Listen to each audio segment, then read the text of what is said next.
Vamos a convencer al gobierno. ¿A qué? ¿A qué? ¿A qué? Más economía, más veracidad, más realidad, más ratón, más inversiones, más negocios, más prácticas, de todo más es ser más ratón. Más índices reales y la onda bursátil es más ratón. ¿Cómo van? ¿Te capta? ¿Te capta? Se anima a pegarlo más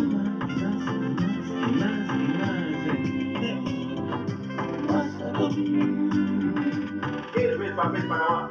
Yo lo veo para arriba. Para arriba. Para arriba. Para arriba. Para arriba. Más ratón. Cagándome. ¿Te capta? Más ratón. Ah. Cagándome. ¿Te capta? Ah.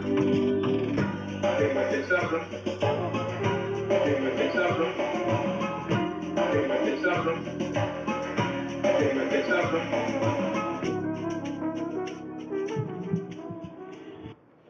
Buenas noches amigos, aquí Carlos Maslatón, conjuntamente con Germán Gegenchat y un invitado, nuestro viejo oyente de los tiempos de FM Identidad, Eduardo Abrevaya, que nos mandaba siempre emails y que además estuvo en 2 oportunidades en el estudio cuando funcionábamos en la calle Florida el año pasado.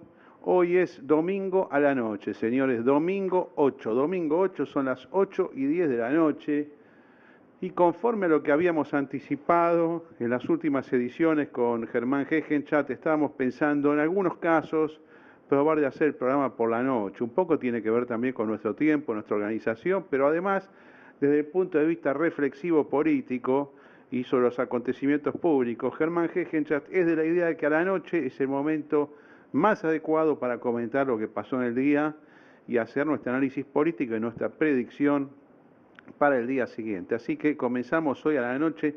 No siempre lo vamos a hacer en este horario. Siempre sí, yo creo que es bueno declarar cuándo tiene lugar el podcast, en qué momento se está realizando, para que la gente pueda hacer los chequeos correspondientes. Nos gustaría, por supuesto, tener una emisora de aire. Tenemos ofrecimientos al respecto. Lo que no tenemos nosotros es tiempo, ¿eh? Esto es una actividad voluntaria que uno realiza a pedido de tantos oyentes que nos han insistido con estar al aire de una u otra manera, en radio abierta, en radio por streaming, una radio de internet pura, o bien con este podcast que está siendo grabado en este momento a través de un simple aparato iPhone 6. Buenas noches, Germán Gegenchat. Buenas noches, Eduardo Abrevaya. Tremendo fin de semana, recontra político el fin de semana. Yo no sé lo que ustedes vieron el domingo, es el lunes a la madrugada, que ya se cumplen 3 semanas en que lo liquidan al fiscal Nisman. Para mí esto era punto de inflexión en la historia moderna de la República Argentina, punto de inflexión para el peronismo. Sé que alguna gente dijo, bueno, esto pasa rápido, se tapa como cualquier cosa. La realidad está demostrando que no se tapa nada y que el asunto va en ascenso, y es lógico. El Estado argentino, a través de su gobierno, mediante un grupo de tareas propio de las épocas más fascistas y tiránicas en América Latina, decidió limpiar a alguien que le molestaba, a un fiscal de la Nación. Originariamente yo era el único prácticamente que hablaba en estos términos, pero ya es común, así que ya podemos inclusive oficializar esta terminología. Muy dura carrió este fin de semana, usando prácticamente, expresándose de la misma manera que yo lo venía haciendo desde ese lunes a la madrugada. Yo ese lunes estaba en Turquía, increíblemente, creo que es el lunes 19, pero al toque vi que se trataba de una locura realizada por un gobierno similar, y siempre me gusta decirlo, a lo que ocurrió con Benigno Aquino en 1983 en las Filipinas, o con Jorge Joaquín Chamorro en Nicaragua en 1979, o por qué no compararlo, por ejemplo, con la matanza de Monseñor Romero, el salvadoreño obispo de San Salvador, arzobispo de San Salvador, en marzo de 1980. recientemente beatificado por el Papa Francisco.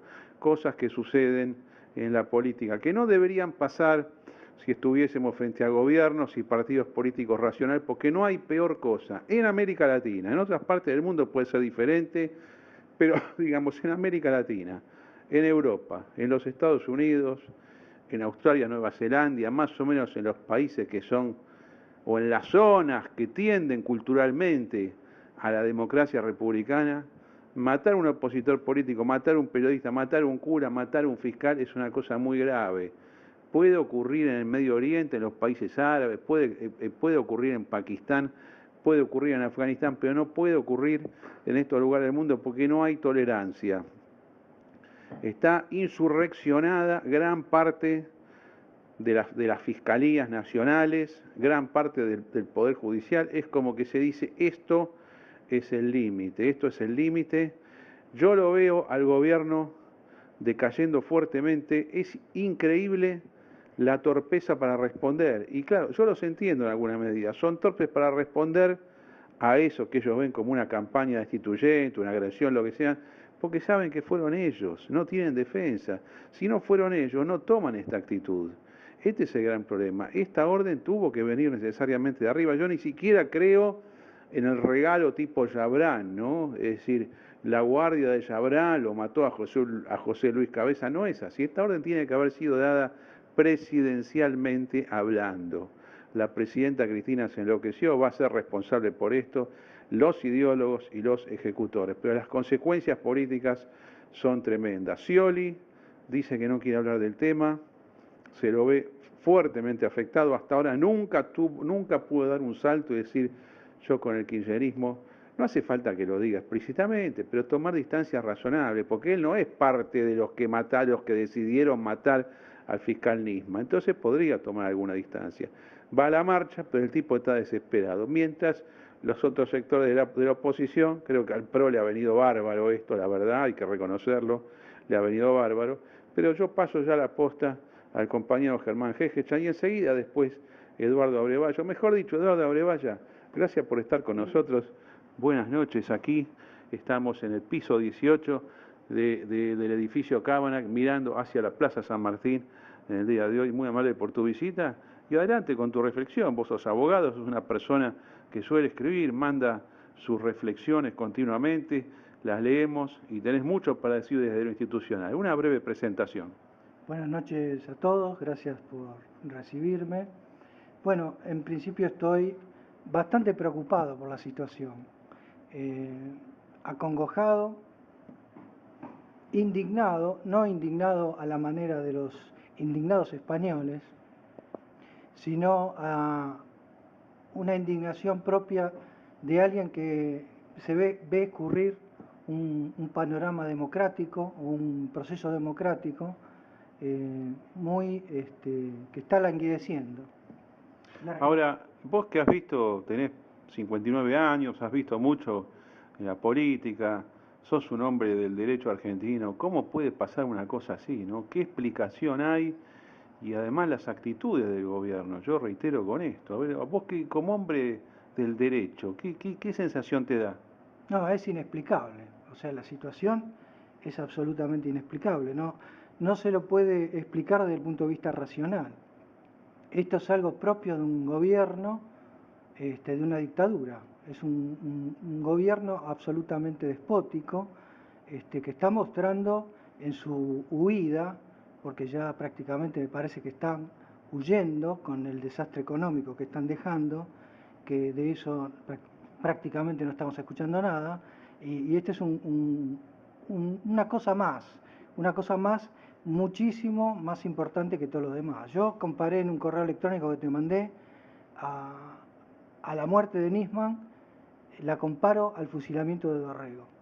Al fusilamiento de Dorrego, mira, hay muchas cosas que uno puede pensar, José Luis Cabezas, pero claro, ese fue un hecho privado, no fue terrorismo de Estado.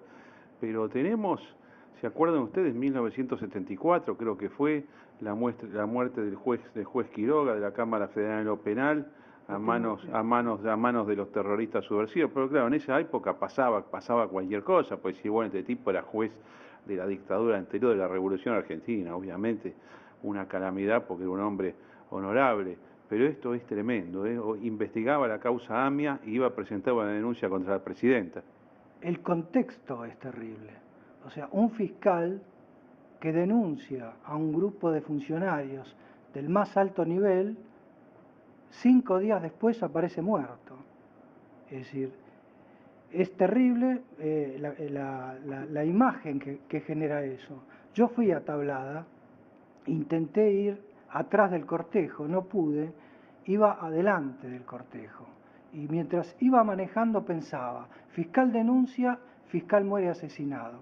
Esa era la realidad. Yo no leo Clarín, no leo Nación, no leo Página 12, me informo con un montón de medios, es decir, no leo todo.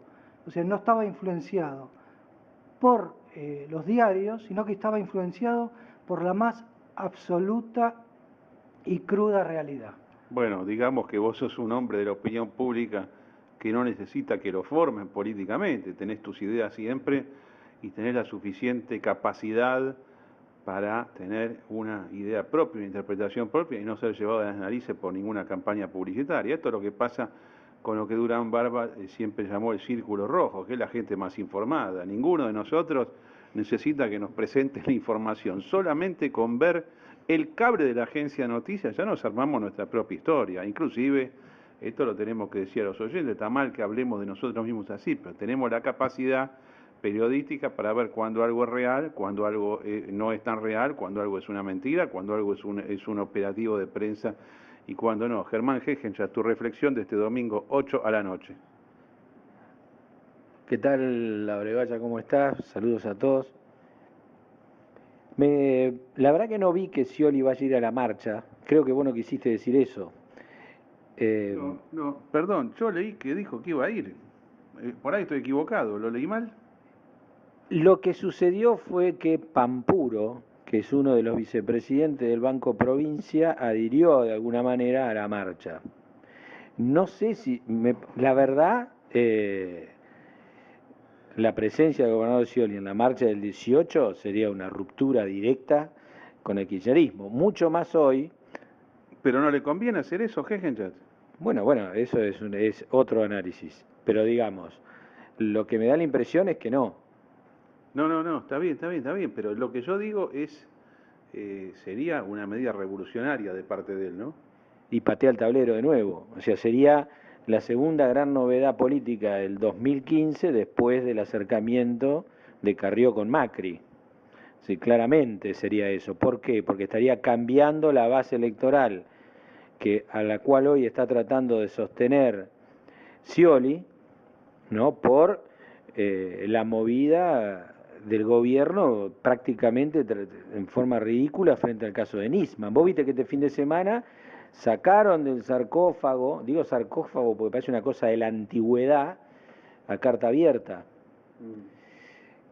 que, bueno, siguió la línea del coordinador de nuestro pensamiento nacional, Forster, que vos ya lo comentaste acá, en el sentido de como que fue una aguafiesta de un verano que venía bárbaro, ¿no? Y que Nisman formaba parte de una especie de organización conspirativa, desestabilizadora, destituyente y cosas por el estilo, lo cual es una locura total.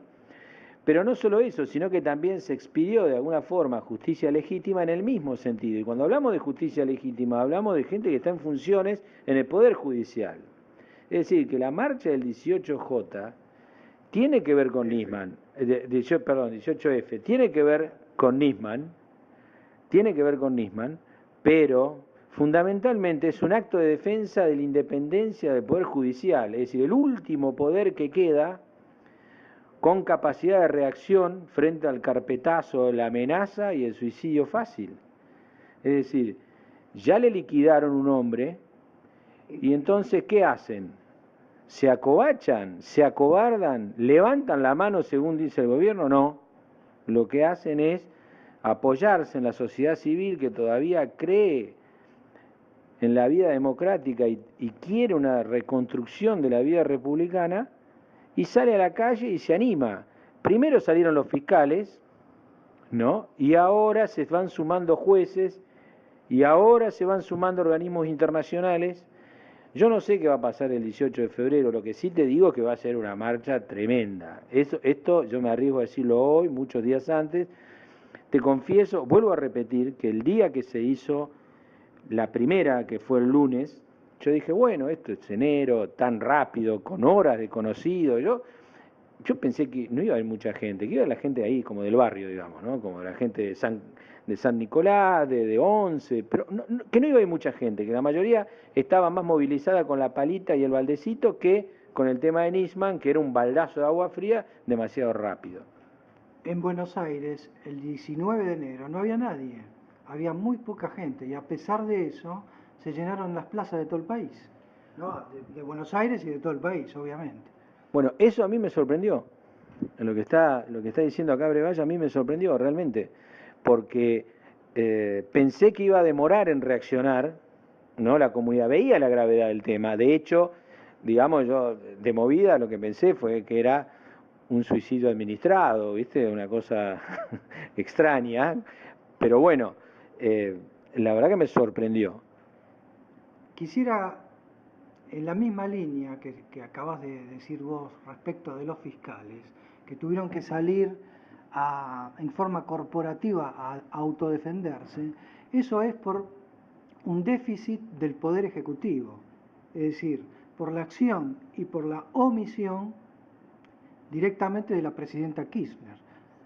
Bueno, también hay otro punto que no debemos olvidar, que la cabeza de los fiscales debe ser una de las personas más obedientes a las directivas de la Casa Rosada que hay hoy, que es Gil Carbó.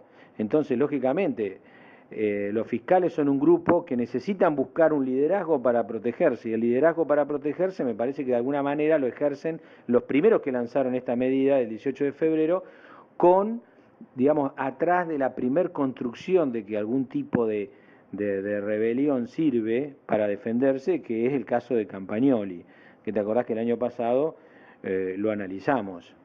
Claro, pero si totalmente de acuerdo con lo que vos decís, pero si la Presidente fuera una persona que estuviese o estuviera en sus cabales, de entrada lo que tendría que haber hecho es dar las condolencias. En esto hay que apuntar que Irán dio las condolencias y la Argentina no las dio. Entonces, eso posibilita que haya un rebote en la sociedad y quienes están afectados directamente, que son los fiscales, tienen que salir. Pero si la Presidente hubiera dicho, señores, acá ha ocurrido un crimen y lo vamos a investigar, doy las condolencias a la familia, vamos a poner todo a disposición para que esto se esclarezca, en lugar de estar escondida una semana, todo esto no hubiera pasado y el país no estaría en la zozobra que está. Bueno, esta actitud que está describiendo Abrevaya, en realidad no es una torpeza de la Presidenta de la Nación, es la confesión de que fueron ellos. A mí me parece que la decisión de matar a Nisman tuvo muy poco tiempo de preparación, o sea, no sé, lo mataron el lunes a la madrugada o el domingo a la tarde, domingo 18 a la tarde, y capaz que el jueves tomaron la decisión de matarlo. Entonces, funcionaron muy mal todos los equipos de cobertura política, la sala de situación, es decir, yo digo, esto está la presidencia con su sala, con la presidenta con su sala de situación. Vos cuando vas a matar a alguien, esto me pongo en imparcial político, en observador, yo soy incapaz de dar una orden así y mucho menos de ejecutarla, pero sí entiendo cómo son estos procedimientos. Vos tenés que armarte no solamente la liquidación de quien te molesta, sino cómo lo vas a presentar. ¿Querés que es suicidio? Tiene que ser suicidio. Pero además, ¿qué vas a decir con cada una de las cosas que te vayan diciendo? Vos te tenés que preparar, te lo tendría que haber preparado el lunes a la mañana, con las acusaciones para hacer lo que dice Abrevaya, las condolencias, lo vamos a investigar, disimular un poco. No prepararon la disimulación del hecho. Por eso que a mí me dio la sensación de inmediato que esto fue un acto de terrorismo de Estado de la dictadura kirchnerista. La verdad que fue muy grave esta especie de reacción que tuvo, que más que reacción fue una confesión. Es decir, claramente, si bien hay un señalamiento en una denuncia en el caso de Carrió, ¿no?, que hace un señalamiento específico, lo cierto es que más allá del éxito, ¿no?, del señalamiento, lo que es imposible de pensar en que salga de la órbita del gobierno. O sea, esto es lo gravísimo del asunto. La responsabilidad política sigue siempre del presidente, eso olvidemos, no, eso está fuera de discusión. Nadie, digamos, puede pensar en su juicio de que un organismo que depende de la presidencia de la nación, cualquiera haya sido, si es que fue una rencilla interna de inteligencia, todos dependen directamente del Poder Ejecutivo, o sea, no hay colchón de por medio en esto. Ahora, claramente lo que hizo fue destruir la credibilidad política del gobierno, de sus miembros, y terminó la última pata floja que tenía, que era esta pseudo simulación de que el gobierno obedecía a un tipo de proyecto político. O sea, no hay proyecto político en la decisión de sucederse a sí mismo porque sí. ¿Y qué tipo de proyecto político es el que ataca al Poder Judicial para poder zafar de las demandas de corrupción y ahora, peor todavía, de una muerte de un fiscal? Es decir, yo no me acuerdo cuándo fue, si hubo alguna muerte de miembros del Poder Judicial, digamos, por asesinato. O sea, te tenés que remontar a los 70, con los miembros del Camarón, que empezaron, te acordás que mataron 1 o 2, no me acuerdo bien, y después, bueno, o sea, mataron a mansalva durante mucho tiempo, pero no recuerdo otro caso. Yo creo que de 1983 hasta ahora es la primera vez que hay un asesinato, digamos, claramente vinculado, digamos, al Poder Ejecutivo. Después hubo suicidios sospechosos que ya los hemos nombrado. No, inclusive durante el proceso militar 76-83, que me disculpen si yo estoy equivocado, pero no tengo presentes jueces matados por los grupos de tarea de la ESMA o por otro centro de represión. No recuerdo. Entonces sí recuerdo el del juez Quiroga, que es de 1974, que era de la Cámara Federal en lo penal que vos acabás de mencionar. Pero desde ese momento no me parece que esto haya sucedido. Por eso es una verdadera novedad política. Y más allá de la tragedia personal de Nisman y de su familia, que es una cosa tremenda, bueno, vamos a ver las consecuencias políticas de esto. Es probable que el kirchnerismo entre en una decadencia ya sin recuperación y que esto no lo puedan zafar sin fraude electoral. Pero yo quería introducirte a vos, Germán, y a vos, Eduardo Abrevaya, y a los estimados oyentes que nos siguen siempre con este podcast que hacemos diariamente de lunes a viernes, en verdad, con Germán Gegenchat. Les quiero introducir algunas ideas que yo tengo sobre cómo el kirchnerismo podría encontrar una forma violenta, antidemocrática y criminal de zafar. Tenemos 2 ejemplos en los últimos años, los últimos 4 años, de 2 sistemas totalitarios, fascistas de ultraderecha, que pese a la reacción del pueblo, los tipos se ponen más duros y se quedan. Uno es el caso de Venezuela, que directamente se juntan todos los indignados que uno pueda pensar, pidiendo libertad, democracia, comer, que no haya delito, todo. ¿Y qué hace el gobierno? Bueno, sale a matar. En Venezuela se mataron más o menos 400, 500 personas, miles de torturados, estudiantes arruinados en lo personal, quebrados como militantes. Pero desde el punto de vista funcional político, esto te permite zafar. Si vos matás, si vos sos una dictadura, como la kirchnerista, y salís a matar, obligás a los reprimidos a armar un ejército de liberación. El otro caso es Siria. Siria, contra todas las predicciones, Bashar al-Assad hace 4 años dijo, voy a contestar, 250.000 muertos de ambos bandos, no es que son todos de él, y el tipo está en pie.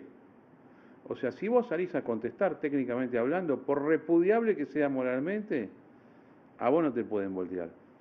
La pregunta que yo me hago, y se las hago a los dos, a Abrevaya y Gegenchat, es si el kirchnerismo está dispuesto a reprimir y a seguir matando. Si no está dispuesto a reprimir, el kirchnerismo para mí cae antes de fin de año. Cae por el escándalo que esto significa, más por todo el tema económico, que lo vamos a hablar en el programa de hoy porque hay muchas cosas para comentar. Ahora, si decide reprimir y vamos a un proceso chavista venezolano, bueno, estamos en peligro todos nosotros como ciudadanos. y está en peligro la República y la democracia argentina ya definitivamente. Pero los tipos se pueden quedar en el poder, fabricando autogolpes, conspiración, lo que sean, pero va a ser muy difícil voltearlos por las buenas. Bueno, yo desbrozaría un poco, digamos, tu razonamiento digamos, por un lado, el tema de los ejemplos internacionales. Es decir, tanto en el caso de Chávez, cuando murió Maduro, las elecciones, el encarcelamiento de los opositores, la represión de las manifestaciones en contra, el fraude electoral y demás, tenían como sustrato político un escenario que en Argentina no está. Primero, la disposición de una fuerza armada absolutamente alineada con el poder político, uno. Dos, la construcción de un proyecto político que no estaba en duda. Es decir, no estaba en duda en cuanto, no estaba en duda en cuanto a la existencia, el alcance y la veracidad de ese proyecto por parte de quienes eran parte del mismo poder de Chávez. Es decir, el chavista, cuando murió Chávez y siguió Maduro, no sospechó del proyecto en sí mismo, siguió creciendo en él mismo y no había hechos que lo pusiesen en duda o de alguna manera lo destrozaran. Lo mismo con Bashar al-Assad, ¿no? Ahí es un caso mucho más complejo, pero lo que sí es cierto es que la base del poder, el manejo de las fuerzas armadas y policiales y demás, estaba intacto al momento de la rebelión de los grupos que hoy forman parte de ISIS, por ejemplo, entre otros grupos. En el caso nuestro, el desmoronamiento, digamos, de esta especie de proyecto que se presentó como tal, empezó a degradarse en lo político y en lo económico en forma simultánea. Es decir, no solo que nunca contó con fuerza armada propia, ni siquiera fuerza de seguridad propia, dispuesta a ir a fondo, digamos, para ejecutar las políticas que se le ocurra al Poder Ejecutivo, nunca sucedió eso. De hecho, se vio en las rebeliones policiales de 2013, de todas las fuerzas, porque hubo fuerzas policiales, sucedió en la gendarmería, pero la solucionaron muchísimo más rápido, ha sucedido en el ejército en esta etapa también, sucedió también en las fuerzas de prefectura, es decir, nunca pudo alinear al proyecto político las Fuerzas Armadas y de Seguridad Nacionales. Además, lo que normalmente se le llama relato, pero en realidad yo lo que me gustaría más llamarlo, no relato porque hasta parece peyorativo, pero lo que sí diría es lo que es el andamiaje ideológico, el proyecto político, el comentario de qué es lo que yo quiero para el país, ese proyecto en el cual invita a toda la ciudadanía a subirse y que lo acompañen, empezó a desmoronarse por razones sencillas que tienen que ver con los actos de corrupción que salieron a la luz. Todo un entramado de negocios que parecía más prioritario que cualquier proyecto. Y además, la vinculación directa de personajes cercanos al poder, familiares y demás, en toda esta jugada, que viene, digamos, viene hecho sobre hecho, porque no es solo Chicone, o sea, había hechos anteriores, ya desde el momento mismo de la construcción del poder en Santa Cruz, que fueron saliendo a la luz, como la muerte de los empresarios de la pesca y demás, que fue corroyendo esta historia, ¿no? Este proyecto que se quería llevar adelante fue perdiendo credibilidad y lo único que quedó como sustento para muchos de los que están dentro del proceso es la vinculación económica, el negocio de decir, bueno, yo acá tengo un cargo, es muy rentable para mí, entonces, bueno, lo apoyo. Es decir, tenían millones de razones contables en moneda para apoyar el proyecto. Y, digamos, si el poder no dura en la punta de una bayoneta, mucho menos dura en una cuenta corriente. Es decir, yo lo que veo es que no hay... ¿Cuál es la fuerza que va a morir por un grupo, por un proyecto que en realidad es una unidad de negocio que se está ejecutando? O sea, no lo veo muy claro a eso. Pregunta, militarmente hablando, ¿qué tiene la Cámpora? ¿Tiene alguna milicia o no? No, para nada. Para mí, para nada. Es más, la Cámpora puede tener un grupo pequeño de personas, pequeño te diría, que tiene un anclaje con el gobierno en la propia matriz extractiva, digamos, patrimonialista, ¿no? Que se ha venido ejecutando desde el comienzo. Eso puede haber un grupo que tiene ese anclaje. El resto, va a haber muchísimas personas absolutamente desilusionadas, que han adherido de buena fe, es como quien dice, se han comido el caramelo y era de madera. Esto es lo que vemos. Bueno, todo lo que es el moralismo izquierdista que se alineó con Kirchner ya desde el 25 de mayo del año 2003, cuando él expresó en el discurso inaugural su línea en materia de derechos humanos, cuando bajó el cuadro de los militares del proceso. Toda esa gente, hay un montón de gente que es comunista, marxista, viste que estuvo a favor del ERP y lo Montero, pero hay un montón de gente de buena fe que siempre se ha tragado el cuento de los derechos humanos y que realmente se cree la historia oficial de que, especialmente la gente joven, que el 24 de marzo de 1976 tomaron el poder unos tipos criminales de la nada y empezaron a secuestrar y a matar gente, borrando todo lo que fue el proceso anterior, el terrorismo de Estado del propio gobierno justicialista después de la muerte del general Perón. O sea, toda esa gente, yo la llamaría moralista y creyente de buena fe en los derechos humanos tal cual se han planteado en la doctrina pública argentina en los últimos 30 años, pero en especial en los últimos 12 años, esa gente hoy tiene que estar como militante quebrada moralmente. Porque cuando vos formás parte de un gobierno en el sentido de que apoyás un gobierno y hay un hecho aberrante y no lo podés justificar, vos lo que haces es llamarte a silencio, salvo que seas un profesional tipo Aníbal Fernández, pero el tipo común no sabe qué decir, y eso es devastador para el gobierno, desde el punto de vista electoral y desde el punto de vista que no tiene quien lo defienda. A ese grupo, que además a mí no me cabe ninguna duda de que todas esas personas que adhirieron de buena fe, sin recibir ningún tipo de beneficio directo, empleo, cosas por el estilo, que no es una cantidad menor de personas, yo me arriesgo a decirte que son personas que hoy están dispuestas a ir el 18. Porque es gente que creyó en el derecho, se la bancó, esperó muchísimo tiempo y tuvo cierta reivindicación. Más allá de la postura, ojo, más allá de la postura ideológica que tiene, la solución que tiene para los problemas argentinos de hoy o lo que fuere. La verdad es que hoy, y creo que a partir del caso de Joclender, fue el punto de partida de la desilusión para todas estas personas. Bueno, lo que pasa que Joclender, ¿vos te acordás en qué momento histórico fue el estallido de Joclender, donde el tipo con sus actitudes increíbles, delirantes, con la cara que tiene, nos mostró que la Organización de Derechos Humanos Madre de Plaza de Mayo era una organización delictiva desde el punto de vista económico? O sea que estaba hecho todo este tema de las viviendas, todo para robar. Ahora no pasó nada en las elecciones del 2011. Esto yo me acuerdo, fue junio, julio del año 2011. Electoralmente, nada, no le pegó al gobierno. Bueno, pero en el 2011 se sembró la debacle económica que está teniendo hoy. Vos sabés que en ese momento hubo un gasto fenomenal, pero además hubo un crecimiento, digamos, en términos de paritaria del poder adquisitivo de toda la ciudadanía por encima de las posibilidades recaudatorias y de producción del país.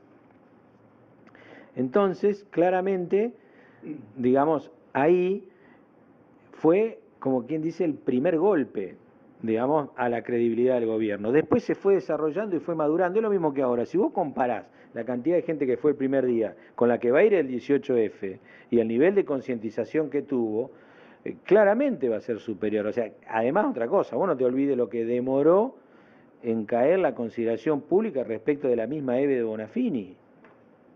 Entonces, pero además no solo fue que comentó el tema de los sueños compartidos, que eran compartidos 50 y 50 parece, sino que además comentó de que en la primera época de las Madres de Plaza de Mayo, después de 1983, como no tenían plata, tenían los caños guardados para salir a robar, para seguir pagando de actividad.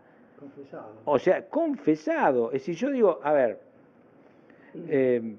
ese para mí fue el comienzo de la desilusión de los sectores, digamos, del centro izquierda. Después los sectores no ideologizados urbanos, la inflación lo terminó de liquidar, claramente. Yo quiero dar números. Esto, obviamente, los expertos en análisis de opinión pública te lo pueden precisar, pero para mí este sector, que ideológicamente desde la izquierda y ultraizquierda adhirió al kirchnerismo después de las elecciones, porque conocieron después de las elecciones del 2003 el plan que tenía Kirchner repentinamente para basar parte de su sustento en este sector, para mí es 1,5 millones de votos. Es un montón de gente, ¿eh? Es un montón de gente, como entre el 6 y el 7% del electorado nacional. Y esto lo pierde el kirchnerismo. Después viene el tema a dónde va, ¿no? ¿Va a ir con Macri y Carrió? ¿Va a ir con Massa? ¿Qué van a hacer? ¿Van con Scioli? Es un gran problema. Mira, yo te digo dónde va al Frente de Izquierda de los Trabajadores. Ahí es donde se expresó electoralmente y eso te explica la subida en Jujuy, en Salta y en Mendoza, básicamente. O sea, claramente, o sea, a mí, o sea, yo lo que digo es, esos sectores, inclusive el propio Altamira, que ha estado muchas veces en el aire con vos, yo no creo que es un tipo antisistema. Vos sabés que yo siempre tengo una frase respecto de estos sectores que es que te enamoran con el diagnóstico y te matan con la solución. Pero creo que en el fondo los tipos son gente del sistema. No tienen esta cosa, digamos, que puso el kirchnerismo, que lo lleva al extremo que estamos viviendo hoy. Porque, ojo, allá en el poder, allá arriba, el único límite que tenés es moral. ¿Por qué? Porque cualquier problema que podés tener es después. Ese es el tema. Entonces yo creo que hay un freno moral importante en el resto de los sectores. Sí, yo quisiera retomar la línea que hablaba Carlos respecto de qué va a hacer el gobierno, si va a reprimir o no va a reprimir de acuerdo a la cantidad de gente que aparezca en las calles. ¿Qué pasa si el 18 de febrero hay 1 millón de personas en la calle? Y eso se replica en todas las ciudades del país. No la misma cantidad, pero proporcionalmente de la misma manera. ¿Qué sucedería? ¿Cuál sería la actitud que tomaría el gobierno? ¿Reprimirían? ¿Para qué?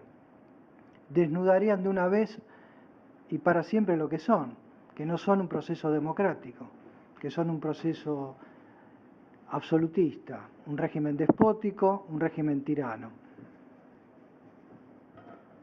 Eso es, en líneas generales, lo que yo pienso respecto de esta situación. O sea, la van a tratar de manejar de la mejor manera posible, van a decir que no hubo tal cantidad de gente, pero subterráneamente los ríos de rebelión vienen corriendo y saben que las elecciones, si este proceso sigue así, serán absolutamente en contra, ¿no? Y la única forma de llegar a un proceso eleccionario como la gente sería, en lugar de llamarse Frente para la Victoria, pasar a llamarse Fraude para la Victoria.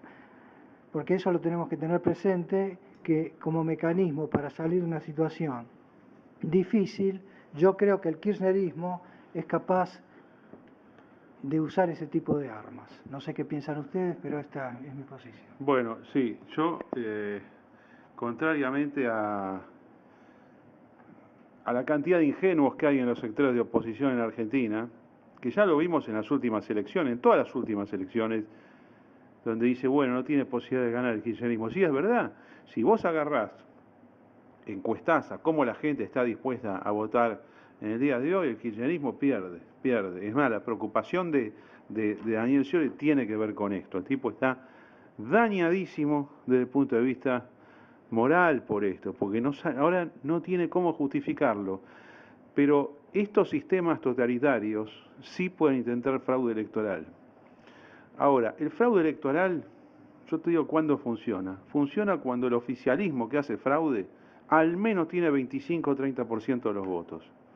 Tiene que tener eso. Entonces, bueno, te falsifica 15 puntos, 20 puntos, no sé, te hace entrar en la segunda vuelta.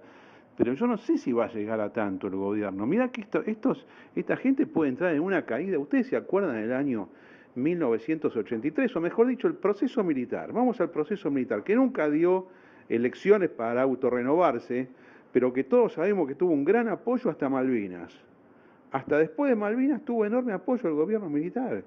Pero ¿se acuerdan después de Malvinas la velocidad de caída del consenso? A tal punto de que en julio de 1983 cuando Alfonsín salía con el ahora Alfonsín, con las dos manos, cuando denunció el pacto sindical militar, en ese momento es bueno recordar las campañas políticas y cómo se producen ascensos y descensos increíbles durante los procesos electorales. Pero la legitimidad del proceso militar no hacia octubre, ya en julio del 83, era prácticamente cero, nada, vos vas perdiendo todo. Y yo creo que al kirchnerismo le puede pasar esto, le puede pasar que en unos meses pierda todo consenso, en cuyo caso ya ni siquiera funciona el fraude electoral. No tienen quien lo hagan. Y ya la jerarquía del kirchnerismo, en lo único que se preocupa es cómo salvarse cada uno individualmente, cómo quedar pegado lo menos posible y cómo esconder toda la que se robaron, porque esta es la preocupación. Entonces ya se olvidan de la política, se olvidan de la campaña. Me gustaría ver qué dice Randazzo, pobre Randazzo. Te digo que dentro del kirchnerismo es lo mejor que hay, pero queda arruinadísimo con esto. Quiero recordar, en línea con lo que vos decís respecto de cómo se cae mucho más rápido de lo que se sube, vos fijate por mucho menos, es decir, por conveniencia nada más que de grupos de poder, cómo perdió frente a De Narváez todo el esquema kirchnerista en una elección intermedia, ¿te acordás? Bueno, 2009 fue, si mal no recuerdo. Ahora puede suceder exactamente lo mismo. Nada más que la víctima, ¿quién va a ser? Van a ser los candidatos que vengan con el Frente para la Victoria. Es más, puede ser que muchísimo... ¿Qué va a pasar? Hay que ver el armado de lista para saber para dónde se va a mover, digamos, el aparato a la hora de direccionar votos. Yo no digo que haya fraude, pero ¿qué boletas armadas van a entregar a la gente? Digamos, ¿qué va a pasar en ese sentido? Como preanuncio del 2009, lo que sucedía era que los punteros manejados por los intendentes del conurbano bonaerense y otros de no tan el conurbano, armaban boletas a la gente con otra lista a la que ellos oficialmente apoyaban. ¿Por qué? Porque lo que les interesaba, no estando en juego su cabeza, era mantener las mayorías en los órganos colegiados. Entonces colaban en otra lista y daban el voto ahí. Ahora el problema es que se renuevan esas cabezas. Y hasta último momento me da la impresión que van a estar viendo cómo evoluciona la reacción social de este caso en particular para ver qué hacen a futuro. A mí lo que me da la impresión es que realmente el deterioro político que está sufriendo es importante. El hecho de que Scioli le haya dicho a Pampuro, andá a decir que te gusta el 18F, es una señal que yo la tomaría, si yo fuese kirchnerista hoy, lo tomaría con mucho cuidado. De hecho, yo creo que hay una señal ya. Vos viste que está autorizado por el Banco Central y por el Ministerio de Economía para endeudarse en 1.800 millones de dólares durante el año, el gobierno de Scioli, y que este lunes larga la primera suscripción de 2 series, una de 18 meses y otra 24 meses, de bonos de 100 millones cada uno. Entonces, yo digo, a su vez ahora se encara la negociación de las deudas provinciales con muchas de esas provincias. El jueves se largó esto, es decir, el gobierno sale a comprar con plata a ver qué es lo que puede mantener, porque ojo, igual mi apreciación es que todo esto no va a tener ninguna importancia, digamos, todo lo que sea en términos económicos no va a tener ninguna importancia, porque cuando vos perdés la credibilidad política no hay forma de frenar la caída. Sí, quería acotar que respecto a lo que vos decís, si lo mandó a Pampuro a aprobar el 18F, no hay que perder de vista lo siguiente. Eve de Bonafini hace unos días dijo que Scioli era un inútil. Eso es algo muy fuerte, porque viene del corazón del kirchnerismo. O sea, el corazón duro del kirchnerismo está diciendo que el candidato que a todas luces es del Frente de la Victoria es un inútil. O sea, podemos razonar sin temor a equivocarnos que lo que están pretendiendo es perder las elecciones, no ganarlas. Hay una parte de ellos que quiere competir y competir sin ganar. Bueno, objetivamente hablando, y ya lo vimos el 1 de marzo, mira, voy a decir la fecha justa, el 1 de marzo del año 2014 fue la oficialización de la preferencia de Cristina Kirchner por Mauricio Macri en el supuesto de que no pudieran tener un candidato kirchnerista propio. Lo elogió fuertemente en la apertura de las sesiones ordinarias en el Congreso y fue una frase tras otra sin parar. O sea, y además tiene toda la lógica. Ellos sueñan, en su corto análisis político, repetir lo que ocurrió en Chile entre Bachelet y este candidato de la derecha, Piñera, ¿no? Que era muy malo Piñera, como pasa con todos los empresarios. Entonces ellos, ¿qué leen? Dice, bueno, está bien, nos bancamos un ciclo con Piñera, o sea que es Macri, y le hacemos la vida imposible, lo hacemos caer y después volvemos nosotros. En cambio, si el presidente es Scioli o si el presidente es Massa, mucho peor, sabemos que el peronista que gobierne o la alianza justicialista amplia que gobierne, a nosotros nos borra para toda la vida, como nosotros borramos primero a Menem y como después borramos nosotros al propio Duhalde, que nos había actuado de Kerensky para que vengamos nosotros. Es decir, Kerensky fue el menchevique, el jefe del partido menchevique anterior a la revolución socialista comunista de octubre de 1917. Si Duhalde, que era Kerensky, le abrió el paso a Kirchner con el golpe de Estado del año 2001 y le entregó el poder ya a los bolcheviques. Estoy usando término comparativo, no es que es igual ideológicamente, pero comparativamente es eso. Por eso las preferencias del kirchnerismo son por el macrismo, por eso eligió al macrismo como contendiente y por eso le abrió las puertas de toda la comunicación y cesaron los ataques, sin perjuicio de un montón de negocios a nivel local y a nivel nacional que están compartidos. Por eso el enemigo del gobierno es Massa. Ahora, yo los invito a girar a ustedes un poquito el análisis de Nisman para lo electoral. A Massa consiguieron pegarle fuerte. Si el gobierno hizo campaña contra Massa, hoy Massa está debilitado. No está muerto para nada, porque increíblemente hablando, en las encuestas sigue muy alto. O sea, la débil fuerza que presenta Massa con sus alianzas, aunque me dicen que está por cerrar varias y vamos a volver sobre esto, me parece a mí que lo debilitaron en fuerza, no lo debilitaron tanto electoralmente. Macri sí creo que tiene mucha fuerza en este momento, tiene un considerable número de votos, todavía inferior a Massa. Y Scioli para mí es un misterio, pues para mí se tiene que haber caído a pedazos. Viste que hay una frase muy peronista que dice que los dirigentes o se ponen a cabeza de la gente o la gente avanza con la cabeza de los dirigentes. Esa frase es muy conocida, muy setentista, digamos.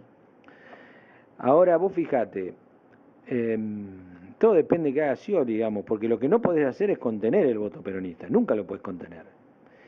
Es decir, el gran base, una parte importante de la base de los sectores que apoyan a Massa, tienen que ver con un peronismo desahuciado, absolutamente desilusionado, que no compartió desde el inicio el proceso kirchnerista y después fue sumando cada vez más personas atrás, cada vez más, digamos, fue cada vez más evidente, a medida que iba acumulando errores, el peronismo se fue corriendo. Ahora, es enorme el peronismo. Entonces, lógicamente, la interna peronista que se ganó, fue la última, la que ganó en la provincia de Buenos Aires, Massa. O sea, yo lo que tomo dato político de esto es que la interna del peronismo en el poder se dio en la provincia de Buenos Aires y ganó Massa. Vos fijate, la provincia de Mendoza no tuvo interna peronista, pierde el peronismo, amplia, va a perder horriblemente en la provincia de Mendoza.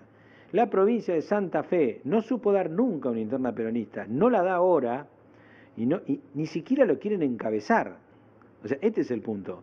Ya no es solo, porque la base electoral se desplazó a otra oferta electoral que es el macrismo en la provincia de Santa Fe. Bueno, está claro que las PASO entonces son un gran negocio político. Te dan vida, como las internas cerradas antes.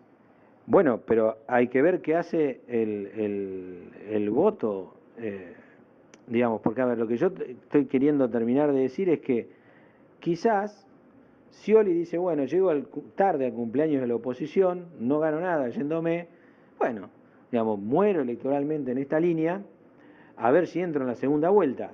Por ahí encuentro un Macri absolutamente gorilizado y en el tema de peronismo, antiperonismo, batacazo y puedo ganar. Ahora, lo que yo digo es, ¿cuánto te queda en tu base electoral peronista después de esto? Bueno, pero de todas maneras, Germán, vamos a no a ser originales porque esto lo dice mucha gente que sabe mucho de opinión pública, de encuestas y cómo se van movilizando los grupos de un lugar a otro. Está claro, y yo lo sigo pensando, si Macri entra en la segunda vuelta y el candidato es Massa, le gana Massa. Si Macri entra en la segunda vuelta y el candidato es Scioli, aún con todo esto, yo creo que le gana Scioli. ¿A dónde van los votos de Massa en ese caso? ¿Por qué? Porque el papel que está teniendo Macri con Carrió ahora, yo sé que no es una linda comparación histórica, pero es la Unión Democrática de 1945, se va a hacer muy, pero muy antiperonista. Ahora, ¿el peronista relaciona el peronismo con el kirchnerismo o sabe que hay un montón de peronismo? Yo creo que sabe que hay un montón de peronismo. Entonces, Scioli tiene la posibilidad de no ser pegado todavía. Tiene que tener un par de actitudes. Si confirma que va el 18, el tipo se tiene que jugar ir el 18 y romper con el gobierno. El 18 de febrero, el 18F, tiene que ir a la marcha de los fiscales. Si Scioli está ahí, bueno, lo van a putear, lo van a putear, pero se la tiene que rebancar, se junta 3.000 tipos que lo rodeen, Scioli, por la paz, por viste, esclarecimiento, Nisman, lo que sea, y el tipo zafa. Entonces yo creo que todavía es rescatable. Yo quisiera que no simpatizo con Scioli, pero quiero tratar de ser objetivo. Sí, si Scioli deja de... para el votante peronista me parece que es muy importante votar a un candidato fuerte, ¿no? Que deje esa imagen, que abandone la imagen de genuflexo. Muchos lo tildan de felpudo, de hombre que no se opone, de que le dice que todo que sí, que se banca todo, le digan lo que digan. Creo que si cambia de actitud, una actitud fuerte, una actitud, yo diría casi de ruptura con el régimen, Scioli tiene muchas posibilidades de ganar las elecciones. Bueno, vos es que yo, la verdad que en cuanto al análisis electoral de qué es lo que puede pasar, hay que ver el contenido después de la ruptura también. Hay que ver el contenido que le dé a la ruptura también. Porque realmente, digamos, no es tan fácil plantar en la sociedad una opción electoral después de una ruptura de último momento. Es decir, puede llegar a ser una novedad, digamos, política, pero no sé si va a cambiar mucho el posicionamiento electoral general. A mí me parece, yo sigo pensando de que hay una fuerza de cambio importante en la sociedad. Y la fuerza de cambio incluye nombres. Porque lo que se ve digamos, en nuestra sociedad, que es bastante, te diría, exagerada a la hora exagera los movimientos. O sea, cuando quiere corregir, exagera. Exagera para un lado, exagera para otro. Es como que es una cosa voluptuosa los cambios de opinión que tiene nuestra opinión pública. Entonces, para mí el peronismo, el voto peronista a nivel nacional está en el orden del 25%, lo cual no es un piso chico, es muy importante. Ahora, si todo el resto se anida en otra propuesta, no ganás. Entonces, a mí lo que me da la impresión es que de nuevo sopla un viento de cambio fuerte en el país y que mucho peronismo se dio cuenta de esto y hace años que viene a caballo de otras opciones. Es decir, me da la impresión de que esto está también en la mesa de Scioli. Es decir, de ver cuánto gano si me voy y cuánto si me quedo. O sea, está haciendo un control de daños más que de beneficios. ¿Dónde pierdo menos? ¿Quedándome o yéndome? No nos olvidemos que él llegó a ser vicepresidente por omisión, gobernador por omisión, religió por omisión y ahora quiere volver a quiere ser presidente por omisión. ¿Por omisión de qué? Por omisión de correr riesgos cambiando de posición.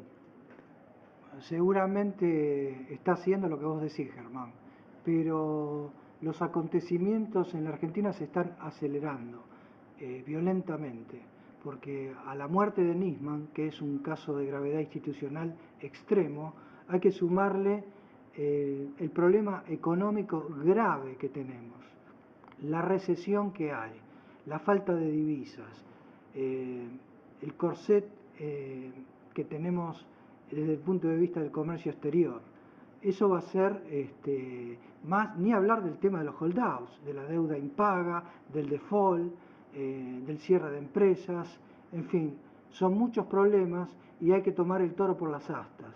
Esto no es una cuestión solamente electoral. El próximo presidente va a tener muchos problemas en todos los frentes. Bueno, qué bueno que sacaste este tema, Abrevaya, la cuestión económica. Miércoles, jueves y viernes, el Banco Central no liquidó importaciones. Para que se entienda lo que es esto, vos sos un importador, importaste algo que te autorizó el gobierno, llega el momento de... Claro, porque acá en Argentina no es como en otro país donde uno importa, después compra las divisas en el mercado, si es que necesita divisas. Directamente el gobierno te autoriza, cuando te autoriza por la Secretaría de Comercio a hacer una operación, después el Banco Central tiene que ir atrás, es decir, con esa autorización, vos, el giro. 3 días sin liquidar.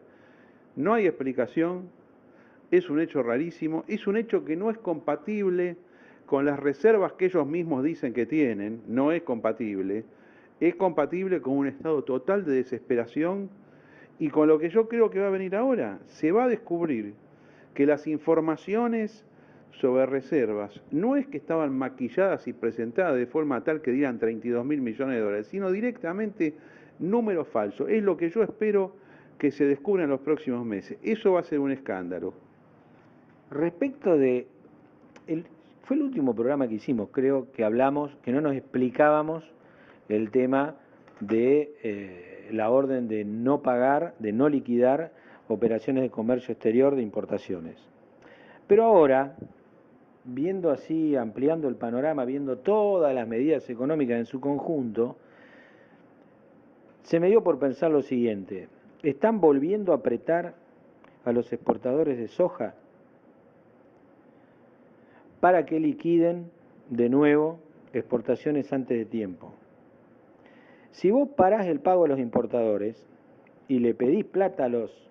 le parás el pago a los importadores y le pedís plata a los exportadores, todo el lío que haya de por medio ya tiene un culpable. Estos tipos que se están comiendo los dólares esperando que la soja suba o que nosotros devaluemos y demás, que son malos y feos, son los culpables de todos estos líos que tenemos en las fábricas. No te olvides que avisaron que esta semana va a seguir el parate a los importadores y por otro lado ya tomó estado público el aprete que le están haciendo a los exportadores. A eso te sumo la apertura de 2 frentes más. Los acuerdos con China lo dejaron con la pata afuera a las Curain, en cuanto a que lo dejó afuera de la UIA, prácticamente apoyando al gobierno a full, en contra de todos los demás sectores por los acuerdos que firmó y por lo que ya hemos hablado respecto de las relaciones con China, pero también se rompió el frente de la mesa de enlace que mañana se reúne. Es decir, la mesa de enlace, que hace mucho que no la sentimos nombrar, tenía un acuerdo político entre ellos, de decir, bueno, cuando hablamos con el gobierno vamos todos juntos o no vamos, o no va ninguno. No tenía contenido esta postura en cuanto a qué vamos a pedir o por qué no vamos a ir. Pero sí era un acuerdo estratégico de decir, bueno, vamos todos juntos a hablar de lo que haya que hablar o a pedir lo que tengamos que pedir. Si no nos ponemos de acuerdo en qué pedir, no va nadie, y si muchos no quieren ir o alguno no quiere ir, no va nadie. Este era el acuerdo que había, moverse en bloque básicamente. Ahora, hace 2 semanas, Príncipe, creo que es el apellido del nuevo secretario general de la Federación Agraria Argentina, se abrió y fue solo a hablar con el presidente del Banco Central, con el ministro el presidente del Banco Nación, el ministro de Economía y el nuevo ministro de Agricultura y Ganadería. Y logró beneficios para la cooperativa en la cual ellos venden trigo. Viste que hay una cooperativa, ¿no?, entre productores y la misma Federación Agraria que comercializa los granos para tener más fuerza de los productores medianos y chicos que se agrupan en la Federación Agraria. Entonces lograron vender, no me acuerdo qué cantidad, pero una cantidad importante de trigo. Yo no lo comenté porque, bueno, viste, como pieza aislada, digamos, podía obedecer a un aflojarle la cuerda a quien se me acerca o a quien puede llegar a ser mi amigo, con una elección reciente en puerta como es la de Santa Fe, sabiendo que ahí es donde tiene más impacto electoralmente la Federación Agraria en lo inmediato y demás. No lo vi en su conjunto, lo vi así aislado, pero la verdad es que lograron, más de 3.000 productores liquidaron en el orden del 30 camiones, de como 30 toneladas cada uno y demás, y lograron un beneficio en los precios, una excepción del cepo para poder cobrar y demás. Entonces, y a su vez le rompieron el frente a Bussi, que curiosamente es uno de los candidatos del Frente Renovador para la provincia de Santa Fe. Entonces vos podés tener la lectura electoral esa.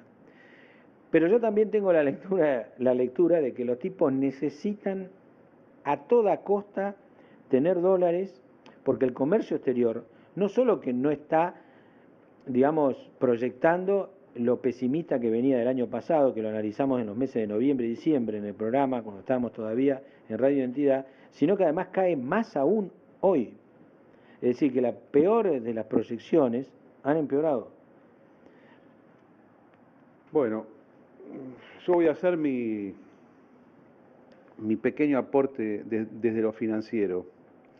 La verdad es que cuando el 30 de junio del año pasado Kicillof dio con la embajadora norteamericana, con la embajadora Naón, que dieron una conferencia en Nueva York a la tarde, creo que fue un miércoles ese día, anunciando que no había acuerdo con los acreedores, con los holdouts, con los fondos buitres.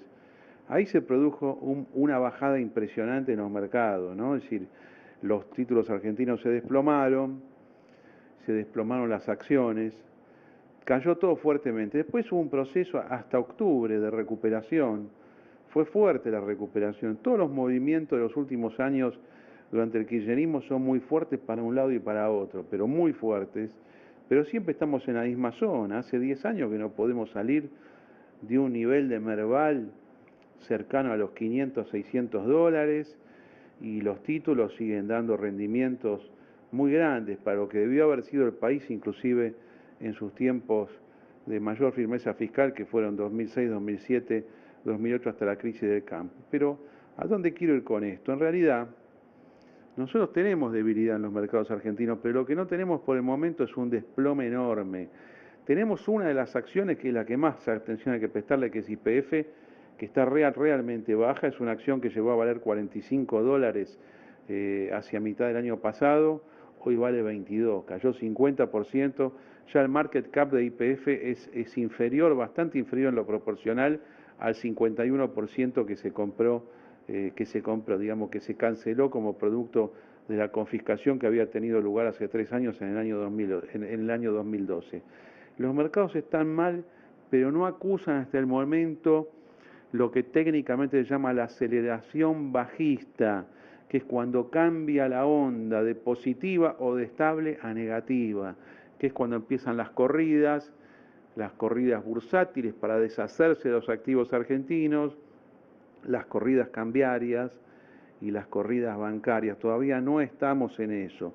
Hay varias explicaciones. Una de las explicaciones más comunes es que faltan pocos meses para el recambio presidencial y que cualquiera de los 3 candidatos que suba son más razonables, tanto Scioli, Massa como Macri, son mucho más razonables que cualquier cosa que tenga que ver con el kirchnerismo y con la cámpora que tiene a su control la política económica del país con este sujeto que se llama Axel Kicillof, que dicho sea de paso no se lo escucha hablar. Ese es otro de los que debe estar moralmente quebrado por la práctica de terrorismo de Estado por parte del gobierno. La borrada pública de Kicillof es muy extraña, muy extraña.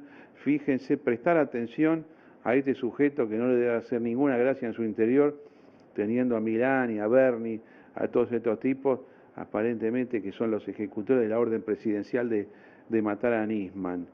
Pero, ¿a dónde voy? Nuevamente me hago otra pregunta, ¿a dónde voy con este razonamiento?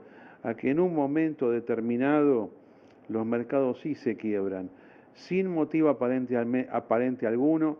¿Por qué es en un momento y no fue 15 días antes o 15 días después? Bueno, esta es la magia que tiene la conducta humana y los mercados. En un momento viene el quiebre de la confianza. En el 89 fue, por ejemplo, el 6 de febrero del 89. Y faltaban muy pocos meses para las elecciones, faltaban 3 meses, menos, porque fueron en mayo, sí, 3 meses apenas, pero inclusive faltaban pocos meses para el recambio presidencial. Aún en ese caso, estando cerca, podría haber sorpresas en este sentido y decretarse una corrida, algo contra Argentina, aún con la esperanza, reitero, perdón que lo diga tantas veces, con la esperanza de un recambio positivo con cualquiera que gane las elecciones. Pero la combinación de este quiebre de confianza, con la aceleración económica bajista, conjuntamente con todo este gran problema que es lo de Nisman, las dos cosas pueden llevarnos a que vivamos los próximos meses con bastante euforia económica y política, pero hacia la baja, hacia la destrucción. Mientras estamos hablando aquí con Germán Hegenstadt, aparece una noticia increíble sobre Giustossi, el que fue segundo en la lista de Massa en la provincia de Buenos Aires en el año 2013, estaría listo para abandonar el masismo, y uno dice, ¿y a dónde se va? El titular dice, volver al kirchnerismo. Esto es una cosa espectacular. La verdad, hay gente que está loca. Yo en el lugar de Giustossi, si me peleo con Massa, ¿qué te puedo decir? Me mantengo al costado. No podés volver al kirchnerismo después de haber dicho las cosas que dijiste, Giustossi. Yo lo escuché, mira, hace una semana, lo escuché por la radio, durísimo contra el gobierno, pero una cosa impresionante, el tipo Carrió hablaba contra el gobierno y a favor del Frente Renovador. No puede ser que vuelva al kirchnerismo. Esa noticia, Germán, ¿dónde sale eso que está diciendo? No puede ser cierto. El jefe de bloque se le fue a San Pedro de Llama, se le cerró con Randazzo. O sea, hay cosas de detalle también, pero no vamos a caer en una cosa tan pequeña, digamos. Pero bueno, digamos, esto pueden ser síntomas, por ejemplo, de que Scioli se va la miércoles del kirchnerismo, es decir, todo puede ser muchas cosas. Es decir, está todo en movimiento, digamos, está todo moviéndose, pero, digamos, por eso da para especulaciones de todo tipo. Pero hablando del tema económico, para no irnos, digamos, del foco, de nuevo podemos decir de que el mercado no está homologando, digamos, la inquietud política que hay y, digamos, las movilizaciones que se están produciendo en la sociedad alrededor del tema de Nisman. O sea, sí, no sé si vos viste o si tiene alguna importancia o por ahí no tiene ninguna importancia, que los ADR han bajado un poco y que en general, digamos, yo lo que veo es que va todo un poco para abajo, no va tan rápido como para estrellarse, digamos, y rebotar, pero sí, lo que yo observo es que va todo para abajo. Yo no veo, es decir, si vos hablas clima de negocio menos 10, si hablas inversiones cayeron un 30%, lo que vos hables viene mal. E inclusive los ingresos de divisas por la cosecha extraordinaria que hubo, que va a ser menor justamente por la caída de los precios de la soja. Es decir, es la tormenta perfecta. Bueno, perdón que yo me quedé pegado con lo de Giustossi. Giustossi parece que él creía, después del 2013, que iba a ser Massa presidente, Giustossi gobernador. Giustossi, yo no sé, primero que nada, el nivel de conocimiento que tiene no es muy alto. A nivel nacional es bajo, yo te diría que es bajo a pesar de que fue segundo de Massa. Pero además tampoco es una super figura política, ni un tipo que tenga una estética política acorde para una gobernación. podrá haber sido esto hace unas décadas, pero ahora hay una competencia muy grande. Massa arregló fuertemente con De Narváez. ¿Qué es lo que arregló? Arregló, presentate. Con Solá, presentate. Justosi supuestamente se tenía que presentar. Falta el tema de Insaurralde, que Insaurralde defina si va a estar con Massa o no. Bueno, ayer hubo un acto en el Güemes, que es un teatro de Mar del Plata, donde se produjo la presentación de la candidatura a gobernador de Solá. Y ahí obviamente estuvo presente De Narváez, habló en el acto, y dentro de las cosas que dijo fue: acá vamos a competir, el que gana manda y el que pierde acompaña. Cosa que no se dice muchas veces, pero lo que pasa es que también hay que ver algo, ¿no? Vos decís, yo sumo, pero la regla de juego de competencia interna, cuando se ve que es verdad, hay muchos que no les gusta y se van. ¿Viste cómo es? Es decir, Massa dijo eso: vengan todos, el que gana, gana. Y parece que no le creyeron, y resulta que es verdad. Estuvo en Rosario hoy, y pasa lo mismo. En Rosario va a haber 2 listas por lo menos, aunque 3. ¿Viste? Va a estar Bussi, hay otro que se llama Martínez, y un tercero que es, digamos, de ASEF, ¿no? Es decir, la verdad que o sea, cuando vos decís yo voy y se abre internas, hay cierta dirigencia que no está acostumbrada a esto, no está acostumbrada. De nuevo, volvemos al tema del hotel.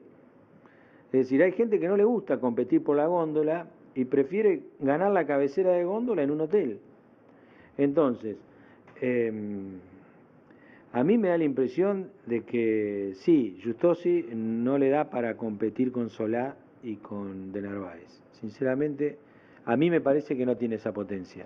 Bueno, la verdad que esto es muy interesante, ¿no? Yendo ahora, ya para cerrar este programa, son las 9:20 de la noche, estamos 1:15, ahora le vamos a dar la palabra a Brevalla para que haga sus consideraciones finales, pero qué lindo que va a estar electoralmente este año. Mira, yo tengo pasión por seguir, primero que nada, la interna del PRO de la capital, Rodríguez Larreta contra Gabriela Michetti. La verdad que va a ser un espectáculo. Yo por ahí voto en esa interna, yo que soy lo más antipro que hay, por ahí voto en esa interna para divertirme si es que no hay candidato del Frente Renovador, como seguramente no va a haber. Esto en Estados Unidos, ¿sabés cómo se llama? Las primarias salvajes, donde vos sos de un partido pero votás en la interna del otro partido. No cambia los resultados, porque hay para 2 lados. Entonces yo voy a pensar a quien vote, ya lo voy a justificar. Después, otro espectáculo. Si entra Insaurralde al Frente Renovador, eso va a estar muy bueno, porque prácticamente va a ser Insaurralde contra De Narváez, ¿eh?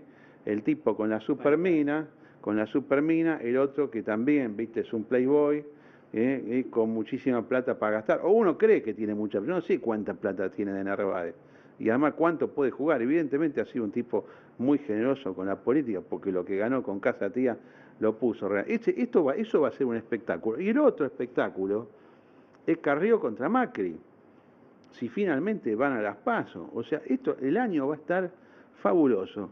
Compañero Brevalla. Sí, lo que quería agregar es las palabras finales que dijo Santiago Kovaldov en el entierro de Nisman. Vienen a colación de esta noticia. Dijo que las palabras no se conviertan en basura. Y eso es lo que estoy viendo que está pasando con los políticos argentinos. No pueden saltar de un lugar a otro con tanta facilidad. Hoy critican de una forma violenta al régimen y al día siguiente se alinean con el régimen.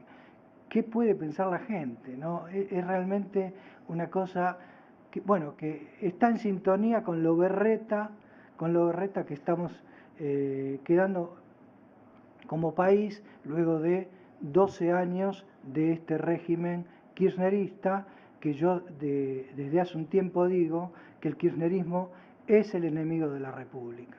Bueno, comparto yo, por supuesto, Brevalla, y ya que hablas de cómo estamos quedando internacionalmente, el caso Nisman es internacional, es internacional, es continuamente los diarios del mundo, los importantes, aquellos cuya opinión pesa, ocupándose del tema. Esto no es una cosa que estaba en el radar político, que tendría que haber pasado. El terrorismo ha estado practicado de esta manera. Ahora sobre Justosi, lo último, y ahora cierra el amigo Germán Gegenchat, lo de Justosi, o sea, me has dado un golpe tremendo, pero de sorpresa política con esto que me mostrás recién en tu teléfono celular. O sea, ¿cómo lo va a justificar el tipo? No puede ser, o sea, hay cosas que no tienen ningún tipo de lógica. Justosi, ¿cómo se va a ir al kirchnerismo? Mirá, por ahí estuvo una opereta de prensa, ¿viste? Por ahí le hicieron una opereta, pobre Justosi, ¿viste? Y debe estar diciendo, qué hijo. Pero digamos, puede ser que esté, ¿viste? En este momento con más, y yo te juro que no, ¿viste? Pero la verdad es que vamos a ver mucho de esto, ¿no? Vamos a ver mucho de esto y no nos olvidemos que el 13 cierra la lista en la provincia de Santa Fe. 13 cierra de lista, 13 de este mes, ¿no? Cierre de lista de la provincia de Santa Fe. Todavía no se sabe dónde va Reutemann. Bielsa no presentó ni un papelito todavía.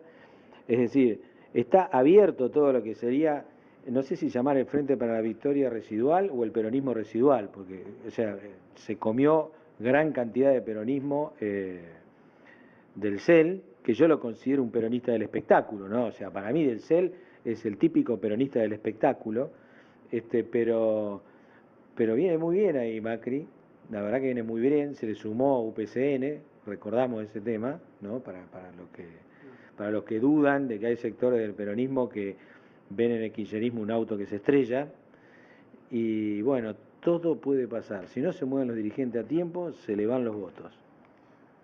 Bueno, Abrevaya, muchísimas gracias por estar con nosotros esta noche aquí, en este podcast que hacemos desde el edificio Cábana con Germán Gegenchat y bueno, conmigo soy Carlos Malatón. Te esperamos seguido y esperamos tus noticias y tu colaboración como siempre. Bueno, muchas gracias por haberme invitado, lo digo nuevamente, el agradecido soy yo. Y bueno, sí, todas las veces que me inviten, en la medida de mis posibilidades, que no me interrumpa algo imprescindible que tenga que hacer, voy a estar. Bueno, y en principio hacemos el programa el lunes a la noche, ya tenemos que coordinar el horario, pero será debidamente anunciado por Facebook y por Twitter. En un ratito estamos subiendo el programa, en realidad nadie nos está escuchando ahora, pero nos decimos a nosotros mismos, estamos ya listos para subir el podcast. Gracias a todos por la atención y hasta mañana.